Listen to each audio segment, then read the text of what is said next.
प्यारे विद्यार्थियों, मैं डॉक्टर नेमीचंद कुमावत, सहायक आचार्य हिंदी विषय, राजकीय महाविद्यालय रायपुर भीलवाड़ा, आपकी बीए पार्ट द्वितीय वर्ष विषय हिंदी साहित्य प्रथम प्रश्न पत्र की इस ऑनलाइन कक्षा में आप सभी का हार्दिक अभिनंदन और स्वागत।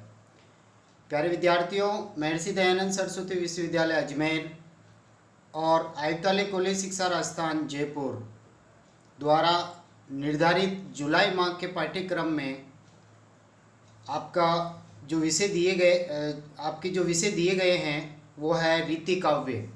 रीति काव्य में रीति काव्य विषयक सिद्धांत, रीति का तात्पर्य, नायक नायिका भेद, रीतिबद्ध, रीतिमुक्त और रीति सिद्ध काव्य।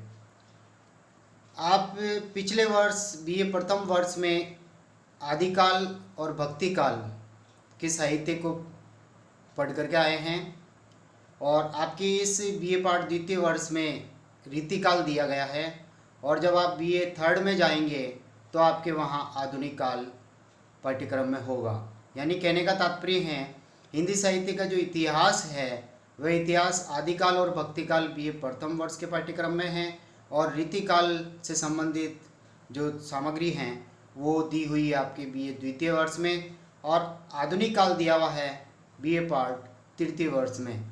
तो प्यारे विद्यार्थियों, ये एक जो प्रश्न आपके बनता है वो लगभग जो प्रश्न है ये इस रीतिकालीन काव्य से संबंधित एक 16 अंकों का प्रश्न आएगा और एक 12 अंकों का प्रश्न आएगा। 16 अंकों का जो प्रश्न है उसमें रीति का तात्पर्य, नायक नायिका भेद, रीतिबद्ध, रीति सिद्ध, रीति मुक्त काव्य और रीतिकाल में काव्य शास्त्रीय संप्रदाय रस और अलंकार संप्रदाय से संबंधित एक प्रश्न होगा 16 अंकों का और एक प्रश्न रीतिकालीन काव्य का इतिहास जिस पे 12 अंकों का प्रश्न होगा। तो आज में जो 12 अंकों का जो प्रश्न बनता है वो अथवा में आपके परीक्षा में आता है और उनमें से एक प्रश्न आपको हल करना है।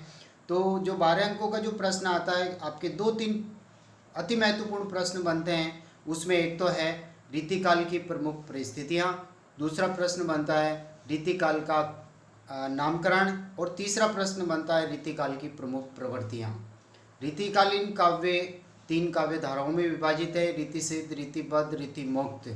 तो इन सभी को हम अलग अलग ऑनलाइन कक्षाओं में इन सभी का अध्ययन करेंगे। तो आज मैं आपके सामने जो विषय रख रहा हूँ वो है रीतिकाल की प्रमुख परिस्थितियाँ। तो प्यारे विद्यार्थियों, ध्यान से सुनिए। रीतिकाल को उत्तर मध्यकाल भी कहा जाता है और इसका जो समय है विक्रमी संवत 1700 से लेकर के 1900 तक। हिंदी साहित्य के इतिहास में भक्ति काल के बाद रीतिकाल का आगमन होता है और इसकी समयावधि सन 1643 ईस्वी से लेके 1843 ईस्वी तक रही है। इस काल का नामकरण भी विवादास्पद रहा है क्योंकि इस कालखंड हेतु जो नाम सुझाए गए हैं वो एक तरह से विवादग्रस्त हैं। अलंकृत काल आचार्य विश्वबंधुओं मिश्र बंधुओं के द्वारा दिया गया। डॉक्टर रमाशंकर शुक्ल रसाल ने कलाकाल नाम दिया और आचार्य विश्वनाथ प्रसाद मिश्र ने इस रीतिकाल को श्रृंगार काल कहा है और आचार्य रामचंद्र शुक्ल ने इसे रीतिकाल नाम दिया। डॉक्टर भागीरथ मिश्र ने इसे श्रृंगार और भक्ति युग के नाम से पुकारा है। तो रीतिकाल के नामकरण से संबंधित हम एक प्रश्न समीक्षा सहित और तर्कपुष्ट शैली में विद्वानों के सारे जो जितने तर्क हैं और इन्होंने जो प्रमाण दिए अपने अपने नाम के पीछे उन सभी को हम एक अलग ऑनलाइन कक्षा में अध्ययन करेंगे। आज हम जो रीतिकाल की प्रमुख परिस्थितियां हैं उसी को लेकर के इस प्रश्न पर मैं आपसे चर्चा करूंगा। वैसे सर्वमतानुसार उत्तर मध्यकाल को रीतिकाल नाम से अभिहित करना सर्वाधिक उपयुक्त है और जिसकी चर्चा हम एक अलग क्लास में करेंगे। आज हम रीतिकाल की प्रमुख परिस्थितियों को लेते हैं जिसमें पहली परिस्थिति है राजनीतिक परिस्थितियाँ। यानी रीतिकाल का जो समय चल रहा था उस समय की राजनीतिक परिस्थितियाँ या राजनीतिक परिवेश कैसा था, राजनीतिक पृष्ठभूमि कैसी थी, इसके बारे में आप ध्यान से सुनिए। राजनीतिक दृष्टि से ये काल मुगलों के शासन के वैभव के चरमोत्कर्ष और उसके बाद उत्तरोत्तर ह्रास, पतन और विनाश का युग कहा जा सकता है। इसी समय अंग्रेजों का आगमन होता है।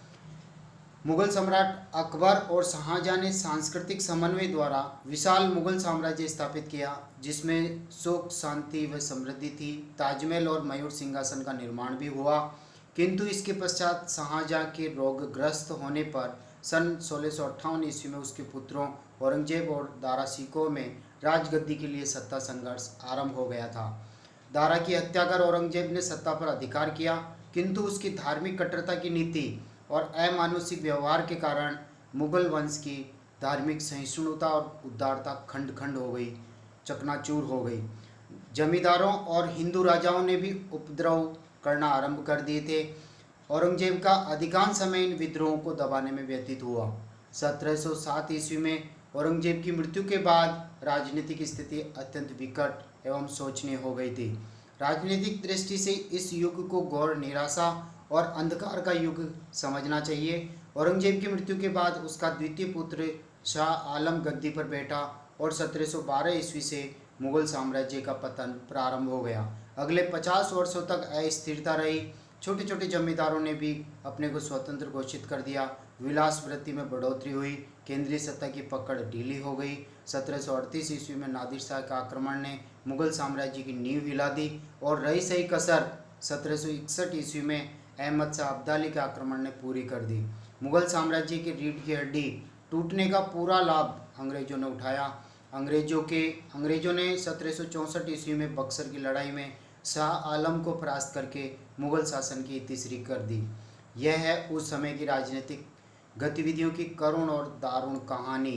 1803 ईस्वी तक लगभग समस्त उत्तरी भारत पर धीरे धीरे अंग्रेजों ने शक्ति संचित कर अपना आधिपत्य जमा लिया।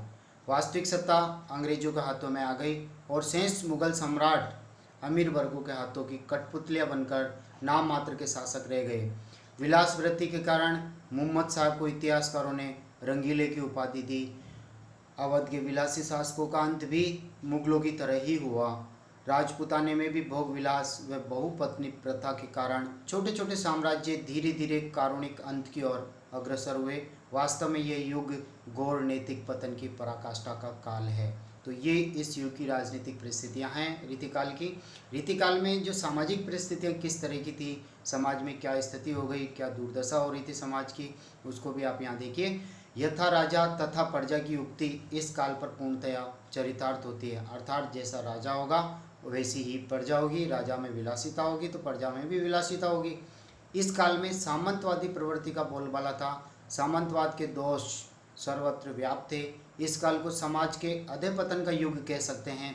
एक और विलासी शासकों, सामंतों, अधिकारियों एवं मनसबदारों का बोलबाला था, तो दूसरी ओर गरीब जनता भी पीस रही थी। विलासिता की बढ़ती प्रवृत्ति के कारण संपन्न वर्ग श्रम किए बिना ही अत्यधिक संपन्न था।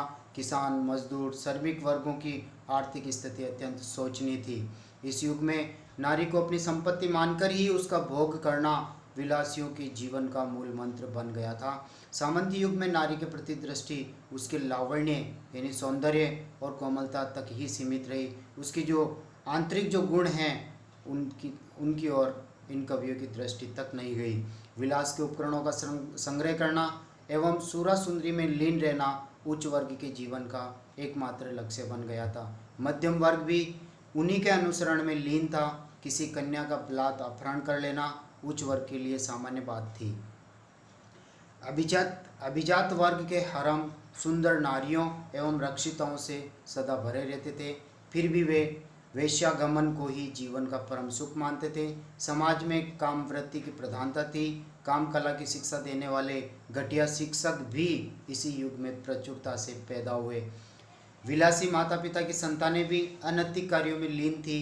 विलासी स्त्रियां भी पति प्रेम न पाने के कारण अन्य पुरुष से प्रेम संबंध बनाती थी। वास्तव में सर्वत्र विलास वृत्ति के कारण समाज का नैतिक पतन अपने चरम उत्कर्ष पर था। ये थी इस रीतिकाल की सामाजिक परिस्थितियाँ। अब हम धार्मिक परिस्थितियों की ओर आगे बढ़ रहे हैं।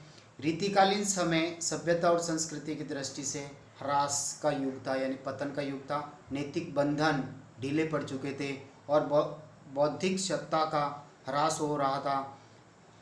धर्म के उद्धार रूप का पतन हो चुका था। अंधविश्वास, रूढ़ियों और बाह्य आडंबरों ने धर्म का स्थान ग्रहण कर लिया। पंडित, मुल्ला सर्वे सर्वा समझे गए। उस समय की जनता के लिए इनके कथन और फरमान ही वेद वाक्य और कुरान थे, यानी इनको ही सर्वे सर्वा माना गया। भक्त कवियों सूर तुलसी आदि द्वारा स्थापित सात्विकता और मधुर भक्ति में सूक्ष्मता के स्थान पर स्थूल ऐन्द्रिकता, पवित्रता के स्थान पर लोलुपता और कामुकता की भावनाएं आ गई थी। राधा कृष्ण की आड़ में कामुकता की खुलकर अभिव्यक्ति हुई, यहाँ तक कि शायद अगले जन्म में राधा को अपना राधा नाम ही बदलना पड़े। चैतन्य और वल्लभ संप्रदाय की गद्दियाँ तक सस्ती रसिकता में निमग्न हो गई। राम भक्ति की भी यही गति थी। शक्ति के प्रतीक, लोक रक्षक, मर्यादा पुरुषोत्तम श्री राम अब एक छेल छबीले बांक के नायक के समान सरयू के किनारे काम क्रीड़ा करने लगे और आदर्श की मूर्ति सती सीता अब एक विलास प्रिय सामान्य रमणी के रूप में चित्रित होने लगी। काम भक्ति में रसिक संप्रदाय चल पड़ा, जिसके भक्त राम और संयोग लीलाओं की सखी बनकर निहारने लगे। राम भक्ति में पुरुष के स्थान पर स्त्रीण भावना आ गई। उस समय निर्गुण भक्ति परंपरा में भी अनेक संप्रदाय प्रचलित थे। उनका आचार व्यवहार भक्ति के सगुण संप्रदायों की अपेक्षा उन्नत था, किंतु इन पर भी युग की विलासपरक दृष्टि का प्रभाव अवश्य पड़ा। तत्कालीन सूफियों के अनेक संप्रदायों में स्थूल श्रृंगार, नक्शिक वर्णन और नायिका भेद का समावेश होने लगा। अगली कड़ी की ओर हम बढ़ते हैं। इस युग की रीतिकाल की सांस्कृतिक परिस्थितियाँ। इस युग की सांस्कृतिक दशा भी अत्यंत शोचनीय थी। अकबर, जहांगीर एवं शाहजहां की उदार नीति के कारण हिंदू मुस्लिम संस्कृतियों में जो समन्वय हुआ था, वह औरंगजेब की कट्टर धार्मिक नीति के कारण छिन्न भिन्न हो गया। मंदिरों, मठों के पीठाधीश भी लोभी प्रवृत्ति के कारण राजाओं और सेठों को गुरु दीक्षा देकर भौतिक लाभ प्राप्त कर रहे थे। रामकृष्ण की लीलाओं में अपने विलासी जीवन की संगति खोजी जा रही थी। हिंदू और मुसलमान दोनों ही धर्म के मूलभूत सिद्धांतों से दूर होते जा रहे थे और कर्मकांड और बाह्य आडंबरों तक ही सीमित रह गए थे। लोग अपनी विलासी मनोवृत्ति को पूर्ण करने की मनोकामना से हिंदू मंदिरों एवं पीरों के तकियों पर जाने लगे थे। धार्मिक स्थल भ्रष्टाचार एवं पापाचार के अड्डे बन गए थे। जनता के अंधविश्वास का लाभ पंडित, पुरोहित, मुल्ला मौलवी उठा रहे थे। आए हिंदी भाषी प्रांतों में निवास कर रहे संत अब भी नैतिकता के ध्वजवाहक बने हुए थे, किंतु उनका प्रभाव उत्तर भारत में न था। सूफी एवं अन्य संत भी धर्म में क्रांतिकारी परिवर्तन लाने में असमर्थ साबित हो रहे थे। इस युग की अंतिम कड़ी की ओर हम आगे बढ़ते हैं। साहित्यिक एवं कलात्मक परिस्थितियाँ। चित्रकला, स्थापत्य कला, संगीत कला और साहित्य की दृष्टि से यह युग पर्याप्त समृद्ध रहा है। कवि और कलाकारों को आश्रयदाता राजाओं और नवाबों द्वारा सम्मान मिलता था। रीतिकाल का आरंभ शाहजहां के शासनकाल के उत्तरार्ध से होता है। इस युग में प्रदर्शन और अलंकरण की प्रवृत्तियों की प्रधानता थी। मुगल दरबार की भाषा फारसी थी। हिंदी कवि को दरबारी फारसी कवि से होड़ लेनी पड़ती थी। काव्य भाषा के रूप में ब्रज भाषा प्रतिष्ठित हुई, सम्मानित हुई। औरंगजेब द्वारा हिंदी भाषा का बहिष्कार किए जाने के उपरांत राजस्थान के नरेशों तथा सामंतियों की छत्र छाया में हिंदी कविता का दरबारी रूप पनपा। इस युग की ललित कलाओं में चित्रकला भी काव्य के समान ही प्रचलित और समृद्ध हुई। जहांगीर का काल कला का स्वर्ण युग कहा जाता है। इस युग की चित्रकला राजसी ठाट बाट तथा जनजीवन दोनों का चित्रण करती दिखाई पड़ती है। जहाँ तक स्थापत्य तथा संगीत कला की स्थिति है, केवल राज दरबार तक ही सीमित रही, जनजीवन में न आ सकी, क्योंकि वह व्यय और अभ्यास साध्य थी। राजस्थानी शैली एवं कांगड़ा शैली के चित्रों में रागमाला, राधा कृष्ण की लीलाओं, लोक गाथाओं, महाभारत की कथाओं का चित्रण हुआ है। शाहजहां के द्वारा बनाई गई इमारतों में सौंदर्य का समावेश हुआ है। आगरा का ताजमहल तथा दिल्ली के लाल किले का दीवाने खास इस दृष्टि से उल्लेखनीय हैं। कवियों एवं कलाकारों को राजाश्रय इस काल में खूब मिला, जिससे साहित्य और कला का बहुमुखी विकास हुआ। प्यारे विद्यार्थियों, रीतिकाल की ये सामान्य परिस्थितियाँ आपके सामने मैंने रखी हैं। परीक्षा में इस प्रश्न को आप अच्छी तरह से तैयार करके अच्छा लिखें और अच्छे अंक आप प्राप्त करें। जय हिंद, जय भारत।